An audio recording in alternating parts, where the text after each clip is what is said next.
Chapter 1 The Secret Garden.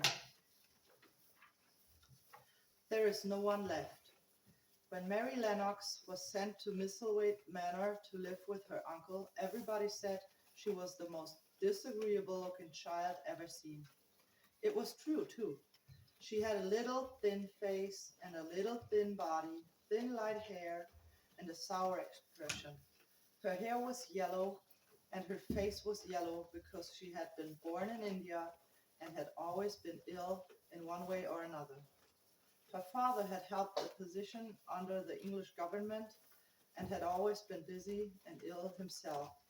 And her mother had been a great beauty who cared only to go to parties and amuse herself with other people.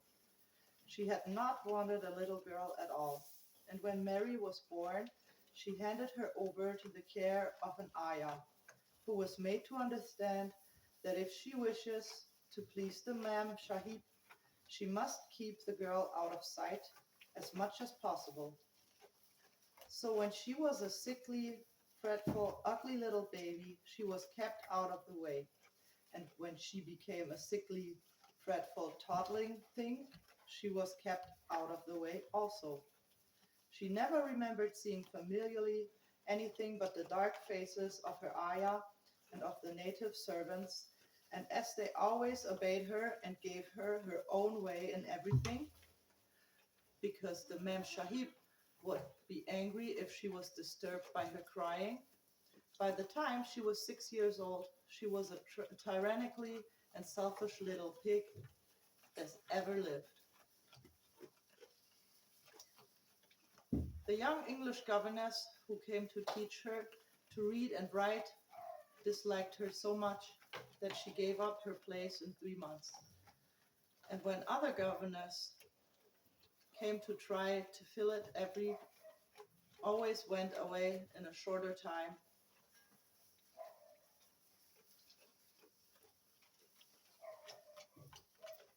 The young English governess who came to teach her to read and write disliked her so much that she gave up her place in 3 months. And when other governess came to try to fill it, they always went away in a shorter time than the first one. So if Mary had not chosen to really want to know how to read books, she would never have learned her letters at all. One frightfully hot morning, when she was about 9 years old, she awakened feeling very cross, and she became crosser still when she saw that the servant who stood by her bedside was not her ayah. "Why did you come?" she said to the strange woman. "I will not let you stay. Send my ayah to me." The woman looked frightened, but she only stammered that the ayah could not come, and when Mary threw herself into a passion and beat and kicked her, she looked only more frightened and repeated that it was not possible for the ayah to come to Missy Sahib. There was something mysterious in the air that morning. Nothing was done in its regular order, and several of the native servants seemed missing, while those whom Mary saw slunk or hurried about with ashy and scared faces. But no one would tell her anything, and her ayah did not come. She was actually left alone all the morning, and the last she wandered out into the garden and began to play by herself under a tree near the veranda. She pretended that she was making a flower bed, and she struck big scarlet hibiscus blossoms into little heaps of earth, and the same growing more and more angry and muttering to herself the things she would say and the names she would call Sahidi when she returned. "Pig, pig, daughter of pigs," she said, because to call a native a pig is the worst insult of all. She was grinding her teeth and saying this over and over again when she heard her mother come out of the veranda with someone else. She was with a fair young man, and they stood talking together in low, strange voices. Mary knew the fair younger man who looked like a boy. She had heard that he was a very young officer who had just come from England. The child stared at him, but she stared most at her mother. She always did this when she had a chance to see her, because the Mem Sahib, Mary used to call her that oftener than anything else, was such a tall, slim, pretty person and wore such lovely clothes. Her hair was like curly silk, and she had a delicate little nose, which seemed to be distinguished things, and she had large, laughing eyes. All her clothes were thin and floating, and Mary said these were full of lace. They looked fuller of lace than ever this morning, but her eyes were not laughing at all. They were large and scared and lifted importantly in the fair boy's officer's face. Is it so very bad? Oh, is it? Mary heard her say. Awfully, the young man answered in trembling voice. Awfully, Mrs. Lennox. You ought to have gone to the hills 2 weeks ago.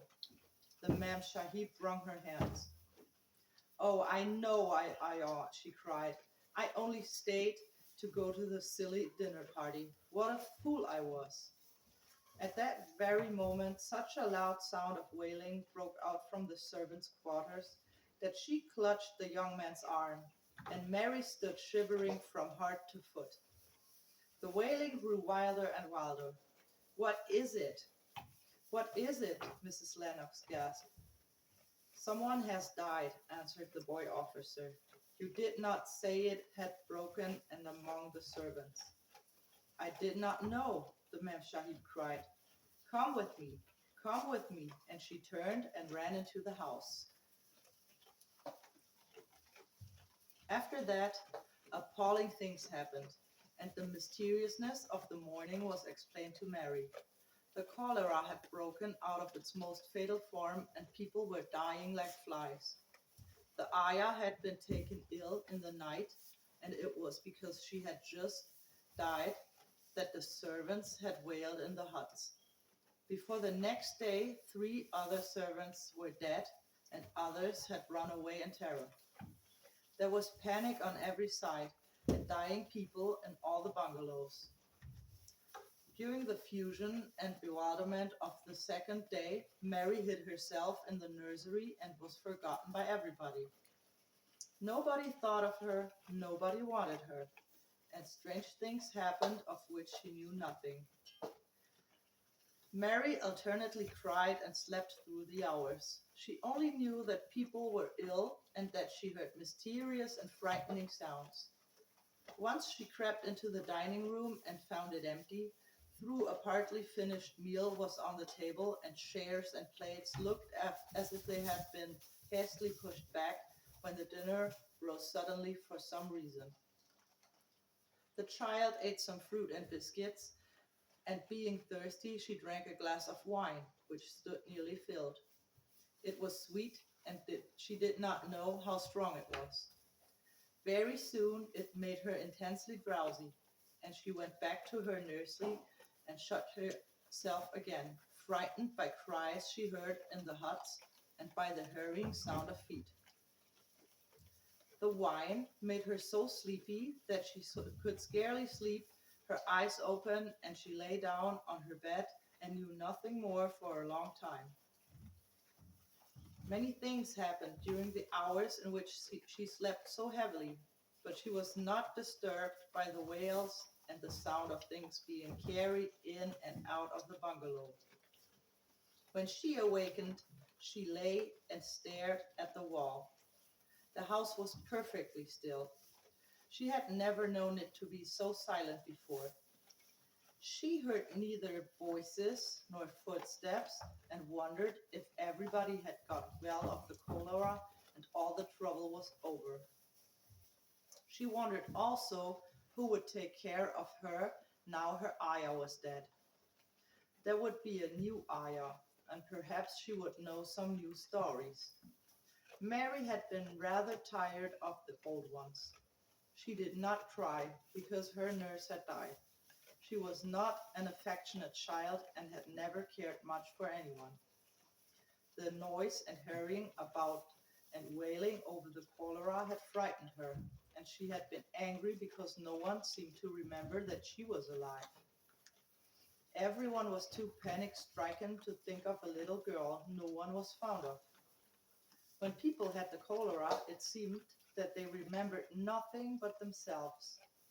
But if anyone had got well again, surely some would remember and come to look for her. But no one came, and as she lay waiting, the house seemed to grow more and more silent. She heard something rustling in the matting, and when she looked down, she saw a little snake gliding along, watching her eyes like jewels. She was not frightened, because she was a harmless little thing who would not hurt her, and he seemed in a hurry to get out of the room. He slipped under the door as she watched him. "How queer and quiet it is," she said. "It sounds as if there was no one in the bungalow but me and the snake." Almost the next minute, she heard footsteps in the compound, and then on the veranda. They were men's footsteps, and the men entered the bungalow and talked in low voices. No one went to meet or speak to them, and they seemed to open doors and look into rooms. "What desolation," she heard one voice say. "That pretty woman. I suppose the child too. I heard there was a child, though no one ever saw her." Mary was standing in the middle of the nursery when they opened the door a few minutes later. She looked an ugly, cross little thing and was frowning because she was beginning to be hungry and feel disgracefully neglected. The first man who came in was a large officer she had once seen talking to her father. He looked tired and troubled, but when he saw her, he was startled that he almost jumped back. "Barney," he cried out, "there's a child here, a child alone, in a place like this. Mercy on us, who is she?" "I'm Mary Lennox," the little girl said, drawing herself up stiffly. She thought the man was very rude to call her father's bungalow a place like this. "I fell asleep when everyone had the cholera, and I have only just woken up. Why does nobody come?" "Is this the child no one ever saw?" exclaimed the man, turning to his companions. "She has actually been forgotten." "Why was I forgotten?" Mary said, straddling her foot. "Why does nobody come?" The young man, whose name was Barney, looked at her very sadly. Mary even thought she saw him wink his eyes as if to wink tears away. "Poor little kid," he said. "There's nobody left to come." It was in that strange and sudden way that Mary found out that she had neither father nor mother left, that they had died and been carried away in the night, and that the few native servants who had not died also had left the house as quickly as they could to get out of it, none of them even remembering that there was a Missy Shahib. That was why the place was so quiet. It was true that there was no one in the bungalow but herself and the little rustling snake. Chapter 2. Mistress Mary, quite contrary.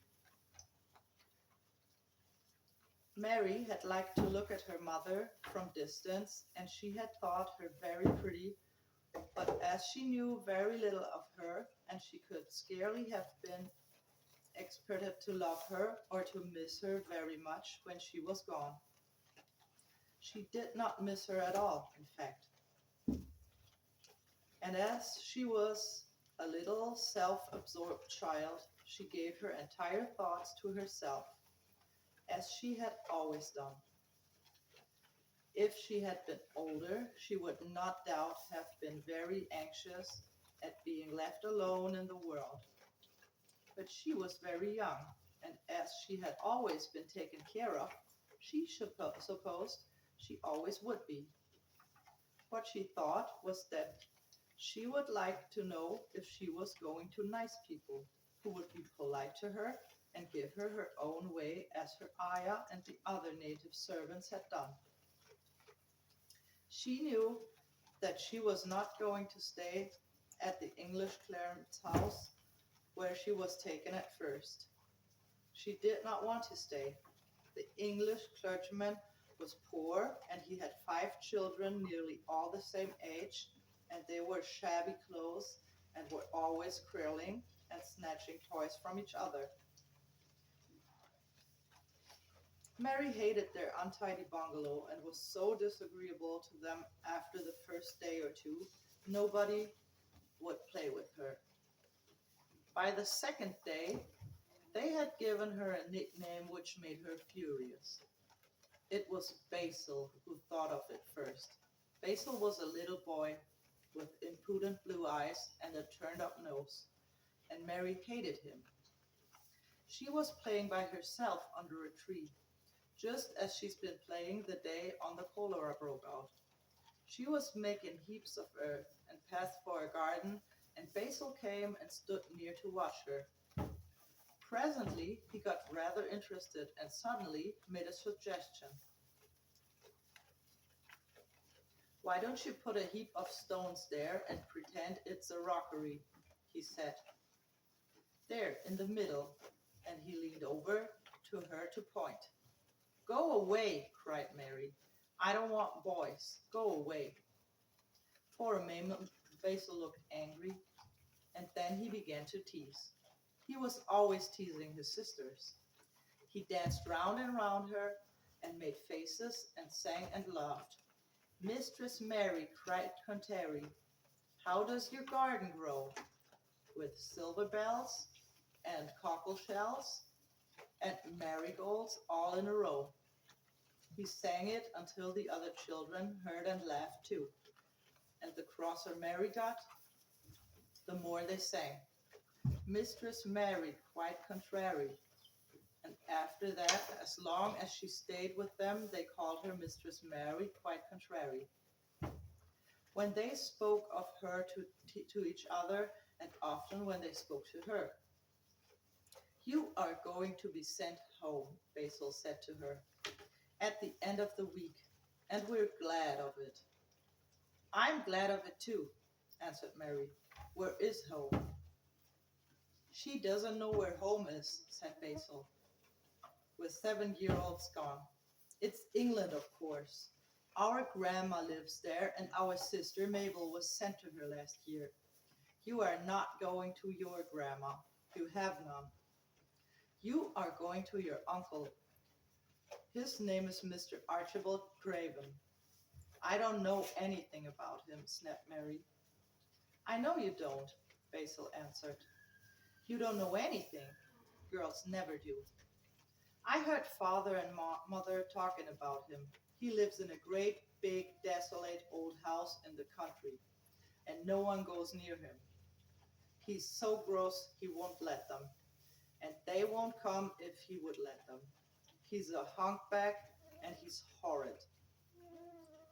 "I don't believe you," said Mary, and she turned her back and struck her fingers in her ears, because she would not listen any more.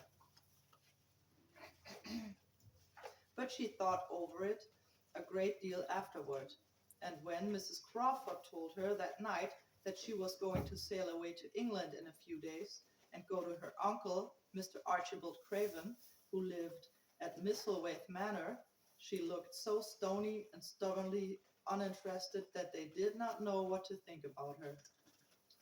They tried to be kind to her, but she only turned her face away when Mrs. Crawford attempted to kiss her, and held herself stiffly when Mr. Crawford patted her shoulder.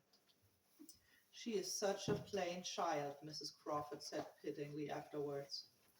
"And her mother was such a pretty creature. She had a very pretty manner too. And Mary has the most unattractive ways I ever saw in a child." The children call her Mistress Mary, quite contrary. and though it's naughty of them, one can't help understanding it. Perhaps if her mother had carried her pretty face and her pretty manners oftener into the nursery, Mary might have been learned some pretty ways too. It is very sad, now the poor beautiful thing is gone, to remember that many people never even knew that she had a child at all. I believe she scarcely ever looked at her, sighed Mrs. Crawford. When her ayah was dead, there was no one to give a thought to the little thing. Think of the servants running away and leaving her all alone in the deserted bungalow. Colonel McGrew said he nearly jumped out of his skin when he opened the door and found her standing by herself in the middle of the room. Mary made the long voyage to England under the care of an officer's wife, who was taking her children to leave them in a boarding school. She was very much absorbed in her own little boy and girl, and was rather glad to hand the child over to the woman Mr. Archibald Craven sent to meet her in London. The woman was his housekeeper at Mistletoe Manor, and her name was Mrs. Medlock. She was a stout woman with very red cheeks and sharp black eyes. She wore a very purple dress, a black silk mantle with yet fringle on it, and a black bonnet with purple velvet flowers, which stuck up and trembled when she moved her hand. Mary did not like her at all, but as she very seldom liked people, there was nothing remarkable in that. Besides, was very evident, Mrs. Medlock did not think much of her. My word, she's a plain little piece of God's, she said, and we'd heard that her mother was a beauty. She hasn't handed much of it down, has she, ma'am? Perhaps she will improve as she grows older, the officer's wife said good-naturedly.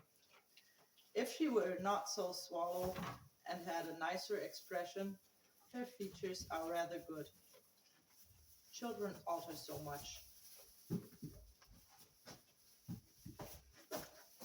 She'll have to alter a good deal, answered Miss Medlock, and there's nothing likely to improve children at Mistletoe, if you ask me. They thought Mary was not listening because she was standing a little part of them at the window of the private hotel they had gone to. She was watching the passing buses and cabs and people, but she heard quite well and was made very curious about her uncle and the place he lived in.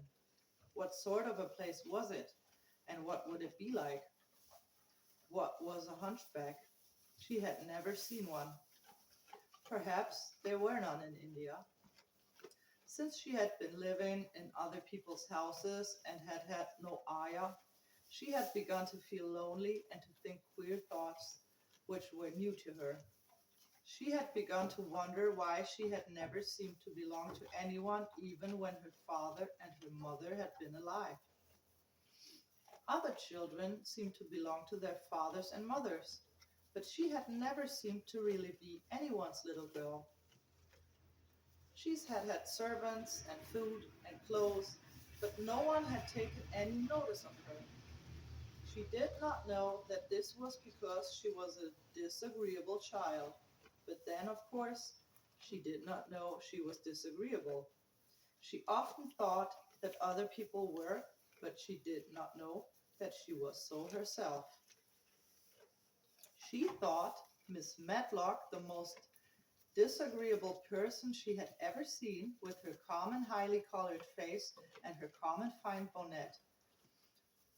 When the next day they set out on their journey to Yorkshire, she walked through the station to the railway carriage with her hand up and trying to keep as far away as she could, because she did not want to be seen to belong to her.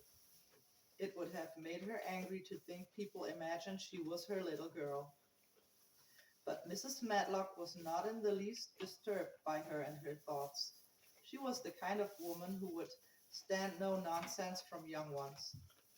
At least, that is what she would have said if she had even been asked.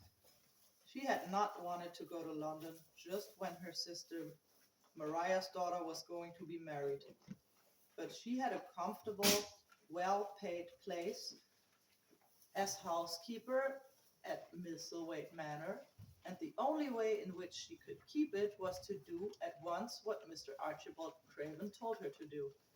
She never dared even to ask a question. Captain Lennox and his wife died of the cholera, Mr. Craven had said in his short, cold way. Captain Lennox was my wife's brother, and I am their youngest daughter's guardian. The child is to be brought here. You must go to London and bring her yourself. So she packed her small trunk and made the journey. Mary sat in her corner of the railway carriage and looked plain and fretful. She had nothing to read or look at, and she had folded her thin little black-gloved hands in her lap. Her black dress made her look yellower than ever, and her limp light hair strangled from under her black crab hat. A more married-looking young one I never saw in my life, Mrs. Medlock thought. Married is a Yorkshire word that means spoiled and pettish. She had never seen a child who sat so still without doing anything, and at last she got tired of watching her and began to talk a brisk, hard voice. I suppose I may as well tell you something about where you are going to, she said. Do you know anything about your uncle? No, said Mary. Never heard your father or mother talk about him? No, said Mary, frowning. She frowned because she remembered that her father and mother had never talked to her about anything in particular. Certainly, they had never told her things.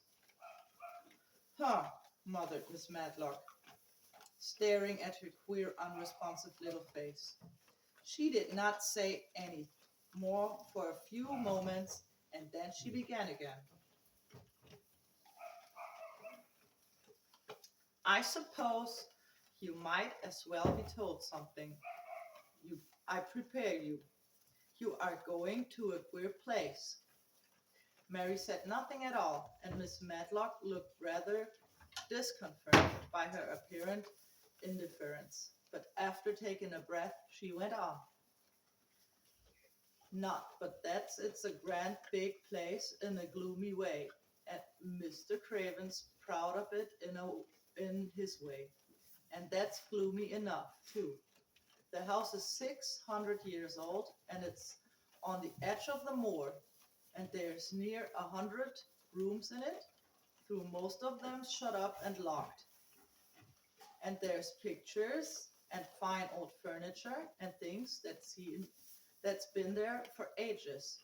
And there's a big park, rounded, and gardens and trees with branches trailing to the ground. Some of them. She paused and took another breath. But there's nothing else, she ended suddenly. Mary had begun to listen in spite of herself. It all sounded so unlike India, and anything new rather attracted her. But she did not intend to look as if she were interested. That was one of her unhappy, disagreeable ways. So she sat still. Well, said Miss Medlock, what do you think of it? Nothing, she answered. I know nothing about such places. That made Mrs. Medlock laugh, a short sort of laugh. Oh, she said, but you are like an old woman. Don't you care? It doesn't matter, said Mary, whether I care or not. You are right enough there, said Miss Medlock. It doesn't. What you're to be kept in Misselthwaite Manor for I don't know, unless because it's the easiest way. He's not going to trouble himself about you, that's sure and certain. He never troubles himself about no one. She stopped herself as if she had just remembered something in time. He's got a crooked back, she said. That set him wrong. He was a sour young man and got no good of all his money and big place till he was married. Mary's eyes turned toward her, in spite of her intention not to seem to care. She had never thought of the hunchbacks being married, and she was a trifle surprised. Miss Matlock saw this, and as she was a talkative woman, she continued with more interest. This was one way of passing some of the time, at any rate. She was a sweet, pretty thing, and had have walked the world over to get her a blade of glass she wanted. Nobody thought she'd marry him, but she did. And people said she married him for his money, but she didn't. She didn't. When she died, Mary gave a little involuntary jump. Oh, did she die? She exclaimed, quite without meaning to. She had just remembered a French fairy story she had once read called It was been about a poor hunchback and a beautiful princess, and it had made her suddenly sorry for Mr. Archibald Craven.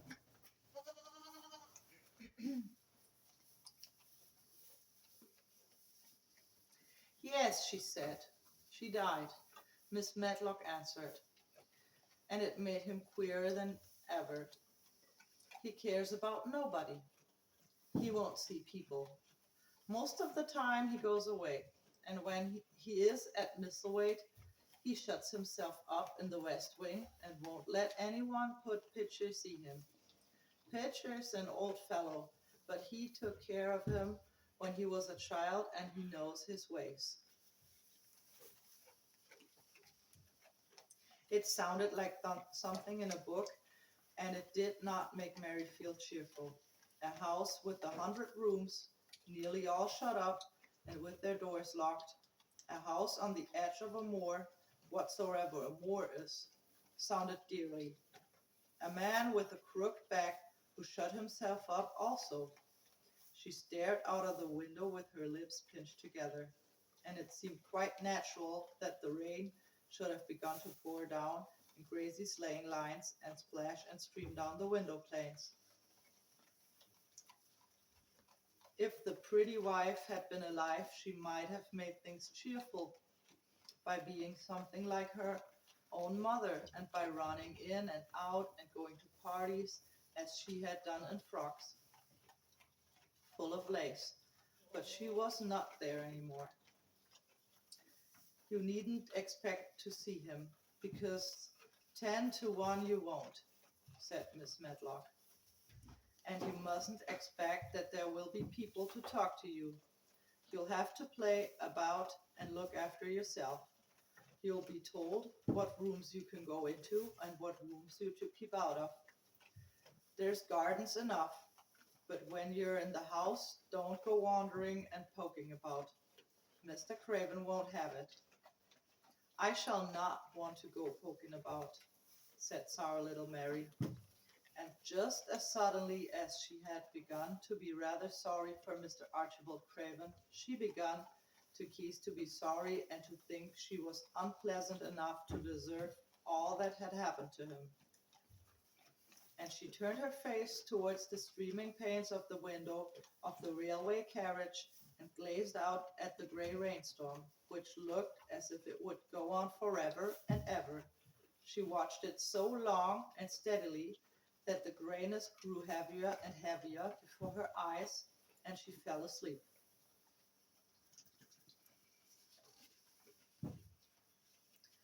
Chapter 3.